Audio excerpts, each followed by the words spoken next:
everybody, this is Marjorie.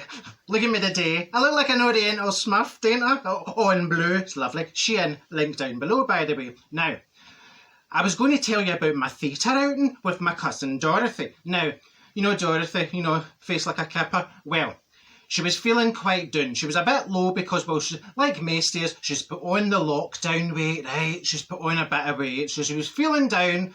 And she says, "Oh, Marjorie, I feel as if I've got the January blues." Now, it was December, you know, but she's a bit dyslexic, is Dorothy, right? So I said, "Dorothy, I've got the remedy, I've got the very thing. I'll take you to the theatre." Because, well, I've got the wee brochure in, you know, for the Kings in the Theatre Royal. It says that Less Miserable was on at the Theatre Royal before Christmas. I says, "Right, Dorothy, we'll go to Less Miserable because, well, that's what we need, is it? We want to be less miserable than what we are." So I says, that sounds perfect to me. Now, I had never seen Less Miserable. I didn't even ken what it was about, but I thought, well, gone by the title, that's good. It was a wee pick-me-up, it'll cheer us up, you know, something cheery for Christmas, right? So I get the tickets, and Dorothy and me, off we go to Less Miserable, right? So I've got my fruit jellies, and Dorothy's got our mint imperials, right? So we've got our sweeties and we've found our seats over in the front row. I thought I was the queen, you know. I was waving to all the folk in the cheap seats. Now, so there I was, front row, fruit jellies. I was as happy as a goldfish in a beach hut, right? I turns to Dorothy thinking, oh, she'll be all picked up because I brought her to the theatre. Face on her like a chipmunk, eating it saying nuts. I meant, oh, for God's sake, Dorothy, will you cheer up? And then I thought, see when this curtain goes up, oh, she'll be away with it, she'll be doing her jazz hands, I know that, cheers! I thought, I think this probably would be a wee bit like Chicago, you know, with the tights and all the nice jazzy numbers. So anyway, before the curtain was up, she says to me, apparently, Marjorie, this is the same people that wrote Miss Saigon and Martin Gare. Apparently this is their piece de resistance. I says, is it? Oh, I better go and get the toilet then. I better have a quick pee then before it starts. And before I knew it, before I had the chance to get my bum off the seat, the curtain went up. And I went, oh, here we go, Dorothy. Less miserable. You've never seen a scene like it. Doom and gloom. There was doom and there was gloom, right?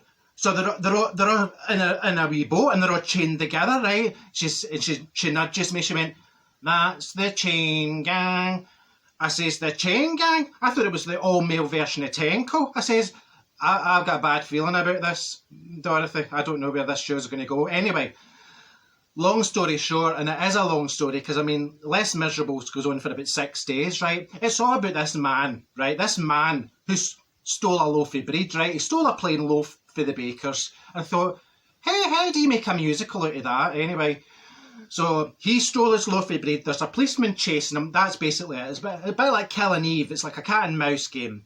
Steal loaf, policeman. Imagine chasing somebody because they've stole a plain loaf. Have they not got bigger fish to fry in the fryer at the chip shop? Anyway, I said, now, what was his name? Jean Valjean. Jean Valjean had stole a loaf of bread and Javier, the policeman, was chasing him, right? Then all of a sudden, we've jumped 8 years later and he's the mayor. And I went, how did he go from stealing a loaf of bread to being the mayor? Anyway, he's the mayor, and everybody's like, oh, Jean Valjean is the mayor. And then there's this Fanny Teen, right? Fanny Teen, now she's a factory worker. Now, she's a factory worker and she's got a wee lassie, right? She's got a wee lassie, but she can't afford to keep her. So she's gave her away to an innkeeper and his wife in the woods, right? And she has to send them money to keep this wee lassie. Cozy bet. Now, this woman, like Fanny Teen, she's got no luck. Nobody at her work likes her. Right, nobody at work likes her. She's down, you know, she's down on her luck. She's not got a lot going for her. She's had to sell her hair. She gets her teeth pulled out to get money to send to Cozy Bet. She has to go in the game. I mean, apart from that, I mean, she is living the dream. You know, I dreamed a dream. I says, oh, they've stole that, Dorothy, for Susan Boyle. You know, when Susan Boyle sang it at the SCCCCCCCC on the Britain's Got Talent. So, that was that. Now, Fanny Teen, it's just one of these lasses, a bit like Dorothy. You want to say, cheer up, hen, it could be worse. She's got a face on her like a Jew winning a pork chop, right? So that was that. Now, Fanny Teen starts singing this song. Now, one of the lines struck a chord with me. The tigers come at night, she sang. And I mean, this is Paris. You know, well, no, sorry, we were only in Paris yet. This is France. We were in France and she's singing about the tigers come at night. I went, where does she stay? She must stay next to a zoo or a wee safari park. So anyway, but as the show went on, I got more and more confused. I was off my head. I thought I didn't ken what's happening because nobody ken who they were. The actual characters in the show didn't ken who they were. You had Jean Valjean, half an hour into the show, he's standing in a courtroom singing Who Am I? I went, well, if you didn't ken who you are, how are we supposed to ken? I thought, half an hour in, this poor man's got dementia. That was a sign that we were on a sticky wicket.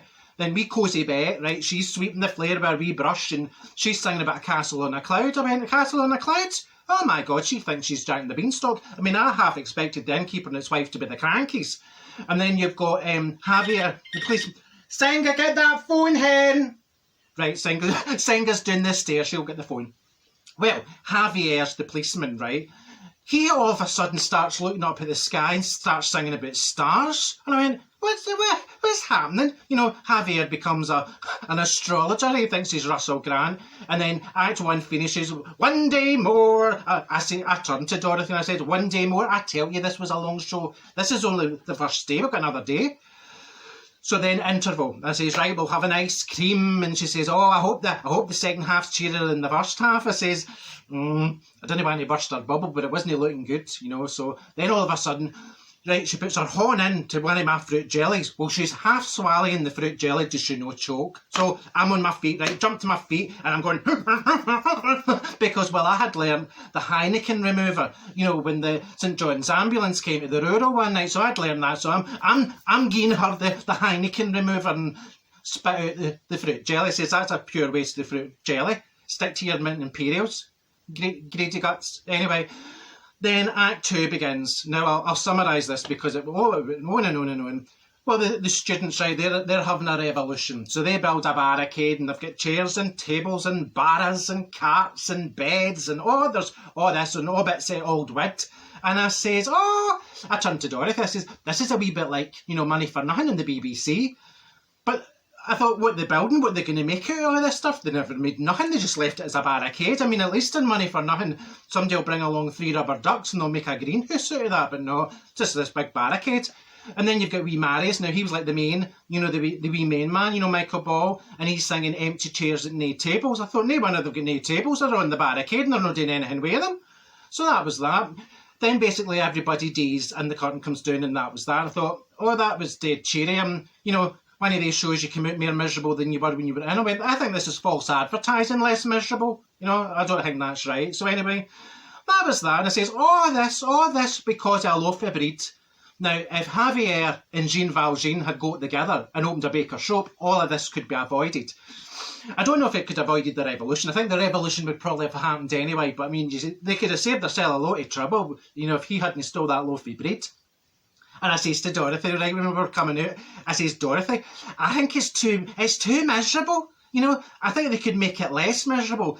And I had a reimagined vision. I says, why don't we do our own version of less miserable? Make it more colourful, you know, with some sequins and some feathers and some tap numbers, you know. That'd be lovely. What would we call it? Oh, I know. Greg's the Musical.